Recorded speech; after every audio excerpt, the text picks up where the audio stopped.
How many love the Lord this morning? Amen. Man, give her a good hand back.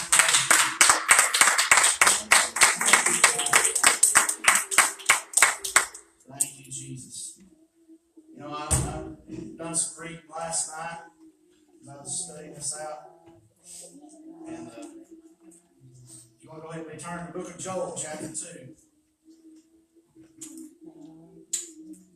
I love it when God changes directions at the last minute. It speaks to your spirit that you know it's Him. Amen. Thank you, Jesus. Yes, Lord.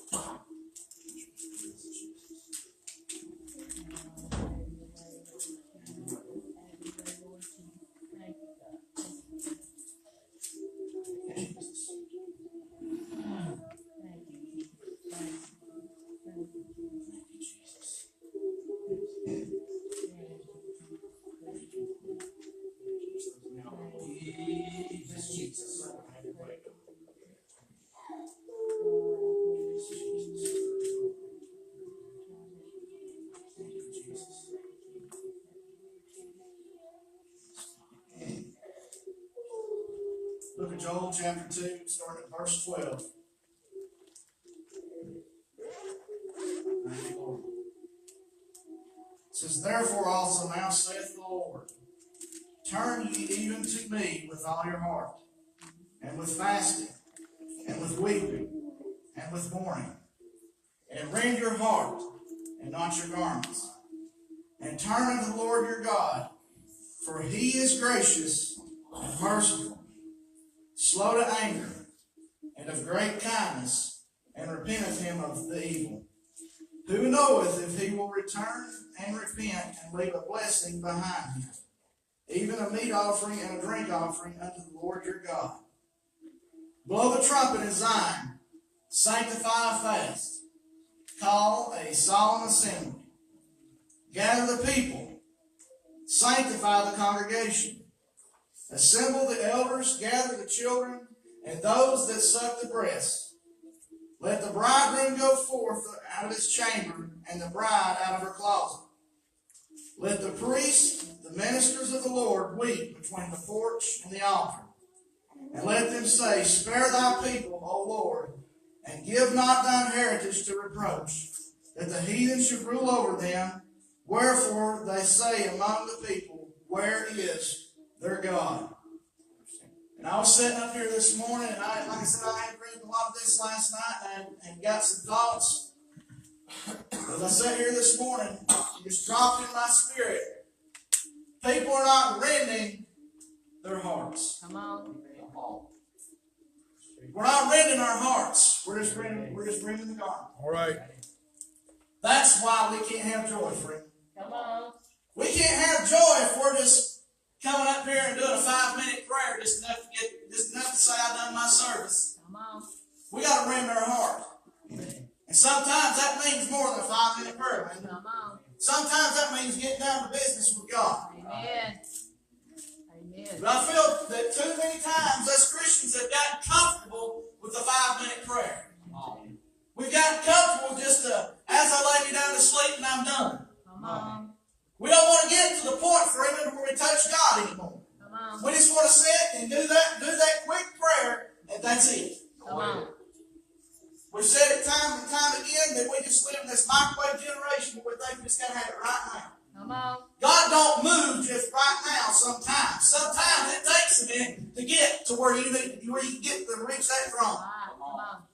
Amen? Especially when you've had a long day and everything's on your mind and you've got to fight through everything you battled that day. Come on. And sometimes it's not even everything you battled that day. Sometimes the devil loves to throw things in there to try to stumble you up. He knows you're trying to get to that throne room, and he's going to do whatever he can to stop it. Because he knows if you reach that throne room, he's happy. Come on. He knows he's happy.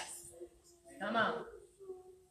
But time and time again, we'll get to that point where he may just throw up one roadblock, or he may throw up two. Come on. But we stop. Come on. We just say, well, I couldn't reach the Lord. I just couldn't get there. That's just rending the garment. Come on. It takes more of a press to rend the heart. Come on. Come on. That takes getting on before Him. Right. Having that contrite spirit. Come on. Wanting to touch and push into it. Amen. Amen? Come on. How many times have we sat there and we just had something we knew we had to touch God. Come on. And we would do anything we could to get there. Come on. Did we let anything stop us? Come on. Or did we push to get there? That's what's wrong with our joy. Come on. That's why we keep losing our joy and we can't hang on to it. Come on. Because we don't see it as a dire emergency. Come on, Lord. Our joy is a dire emergency, folks. Amen. Come Because on. if we don't have the joy of the Lord, where is our strength? Come on. Where is our strength? Yes. If we can't sing praises to Him and let Him have it, where is our strength? Come on. We've become so weak and watered down, we've become satisfied. Come on. We've become satisfied. Come on. And the reason I can say that is because I've done it myself. I'm guilty. I'll raise my hand and say that I'm the first one to have done it. Come on. You get to that point where you sit there and say, I just can't reach it. Come on. I feel like the ceiling is brass. I can't get nowhere. Come on. And you get to that point where you just say, I guess I'm just in a dry spell. Come on. Do we not? Come on. I'm just going through a dry spell. I just can't reach God. Come on. What did you do to try to push through that dry spell? Come on. Huh? The children of Israel, if they went out and tried to dig a well and they kept digging, they wasn't there, what did they do? They moved. They went somewhere else and tried to dig in. They didn't find out there, what did they do? They moved somewhere else, tried to dig in. Come on. They didn't stop. Right. They didn't let a dry spot stop them. Come on. But that's what I feel that the church has done. It gets to that dry spot, it just wants to lay up and die. Come on. Right. It just wants to lay up and die. Come on. Because it gets to a little dry spot. Come on. Hey, it's time the church girds up its loins and starts pushing and gets past the dry spot. Amen. There's not any excuse for why we cannot reach the throne room of God. Right. There's no excuse why we can't reach Him. But too many times we'll just accept the mediocre. Yep. Come on. I had some conversations with some guys that I work with about that the other day. I said, we cannot just accept mediocre. Come on. Mediocre don't get us anywhere. Why do we accept mediocrity with our relationship with God? Come on. All right. Come on. Come on, bro. Hello? Why don't we just accept the same old average every day? Come When on. we know that He's got more for us if we'll push to it. Come on. Amen. If we'll push to it, we can get more. Amen. Hallelujah. But we choose to just, I'll just take the leftovers. Come on. That's not what He wants for us. He's not just wanting to give us the leftovers. Right. Come on. He's wanting to give us something good. Amen. And sometimes we got to fight to get there. Right. Amen? We got to fight to get there, don't we? Right. Paul likened it unto a race. We have to stay consistent. We have to push. Anybody that's training to do any type of sport, you have to, what's one of the things that a coach or a trainer will tell them to do? Condition. Push through the pain. That's the biggest one I always heard. Come on. Push through the pain. I know it hurts. Push through the pain. Come on. Sometimes that's where we stop at. We get down for 5 minutes, our knees start hurting, and we're tired of dealing with the pain. Come on. Well, Come on. Right. sometimes it's we'll get still for a minute, we start getting sleepy. Come on. Well, I just went to sleep praying. Come Did on. you go to sleep praying, or just go to sleep? Come on. I'm guilty of that one too. Come on. I'm guilty of that one. Sometimes we might need to get up and start walking around praying. Come on. That way we stay moving around so we know that we can reach Him. Come on. Church, it's time that we quit taking just the average. Right. If we want to see more and we want our joy back, it's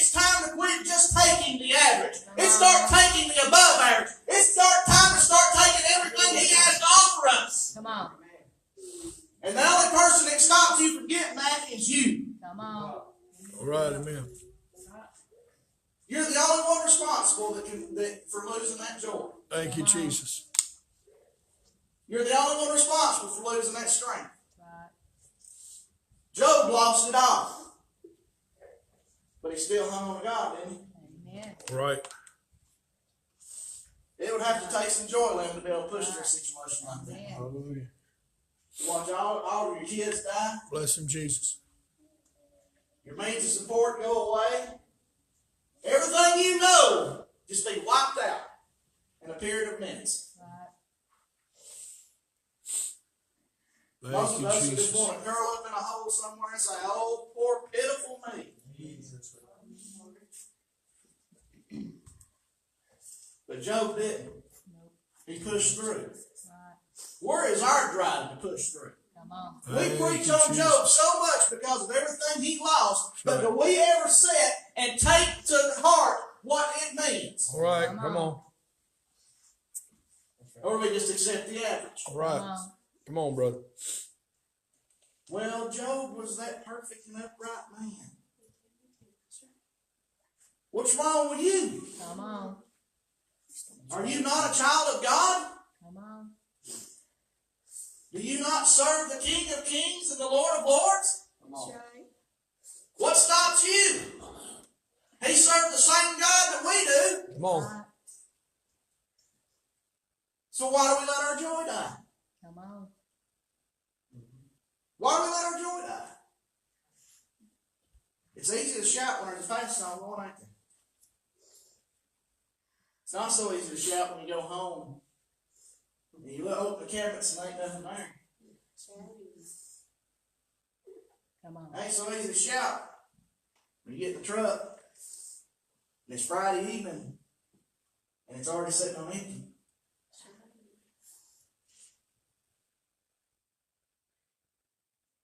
But guess what? We still got to have praise on our lips. Amen. That's right. Not just here. Right. We can say we love the Lord all we want. Come on.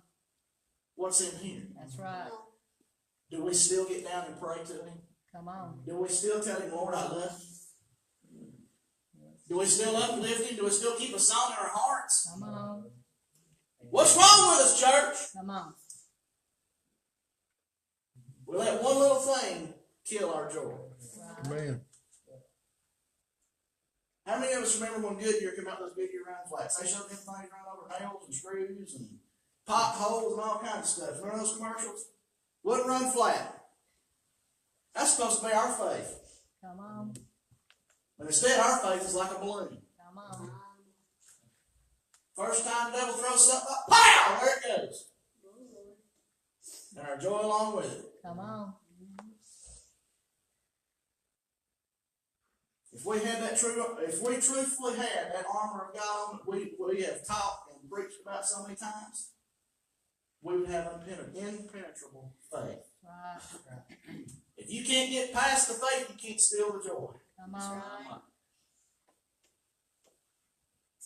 So what's wrong with us, church?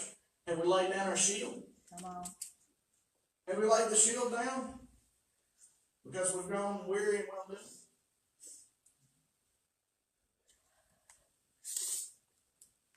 Have we been willing to be whipped by the enemy?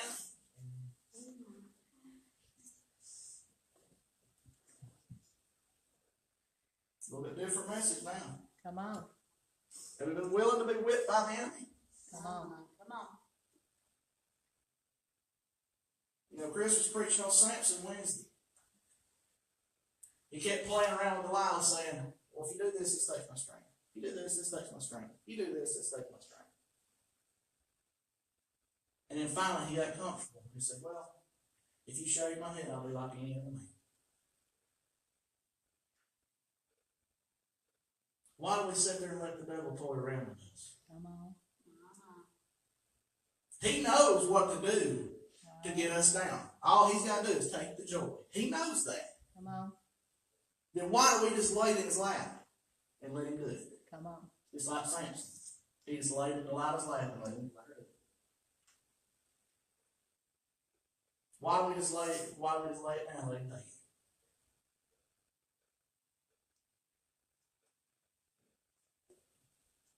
we've got to start rending just our garment.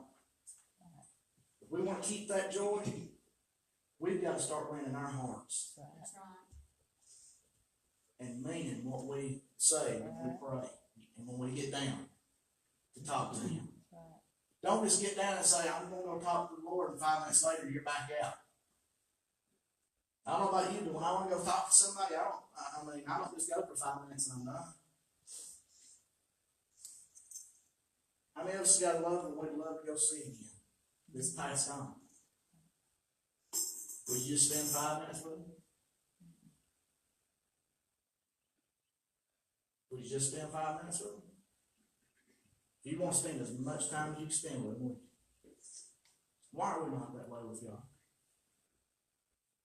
He's the one that can fix any problem we have, yet He's the last one we turn to sometimes. He's the last one we turn to. We'll try to figure it out ourselves. We'll do anything but beat our heads against the wall. And sometimes we'll even do that to try to make it work, rather than turn to God and say, God, here it is, Lord. I can't do anything with it, but I know You can. Come on. And having the faith enough to walk away and know that God has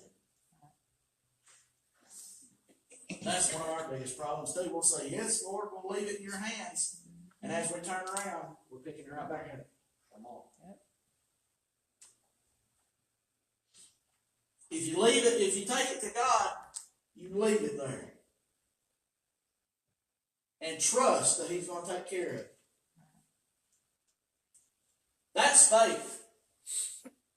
Sometimes I think our faith needs some working on because we keep trying to pick it back up.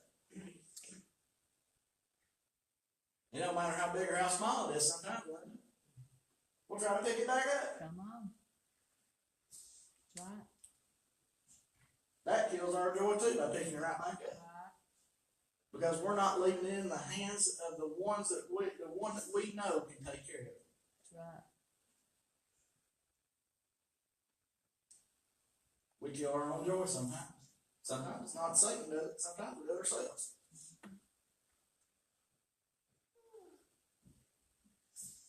I know this is different this morning. It's a lot slower than what it normally is. It's more like a teaching message, I guess. I don't know.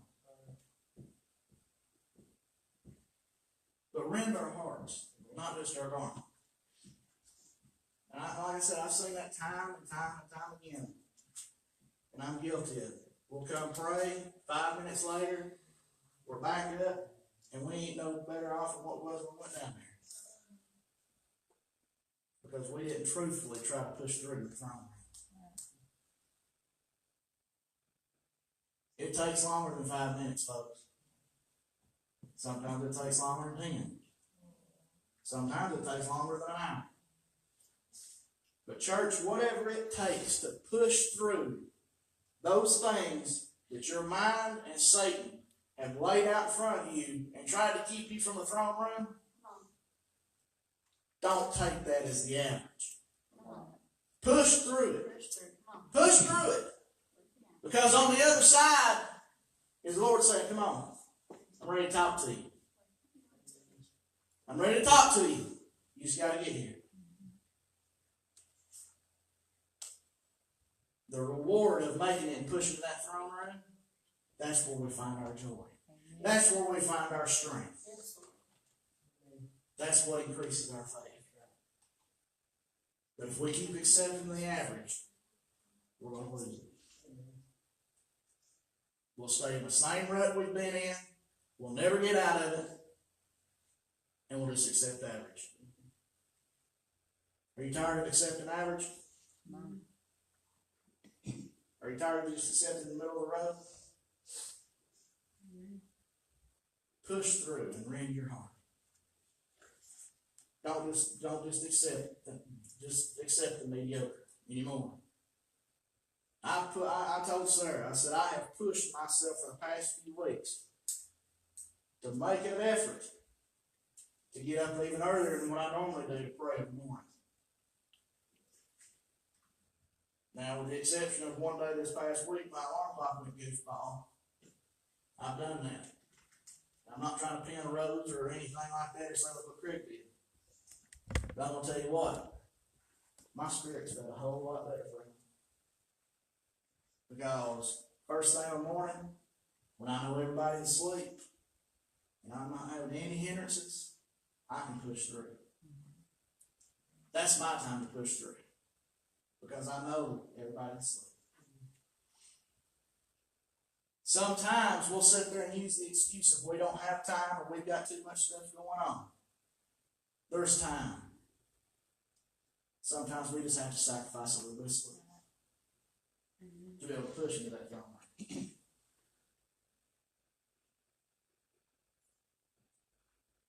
So I leave this question with you today. Are you tired of just accepting mediocre? What are you going to do about it? Are you just going to sit there and keep rending your garment? Or are you going to rend your heart? I can't do it for you. Freedom can't do it for you. Only you can do it. But it's your choice. If you want the joy back and you want to be able to hang on to it, we've got to make sure that we're reaching that throne room every time we get down to pray. We can do it if we push. Amen? If we push. I know it's hard, but we can do it. You love the Lord this morning? Amen.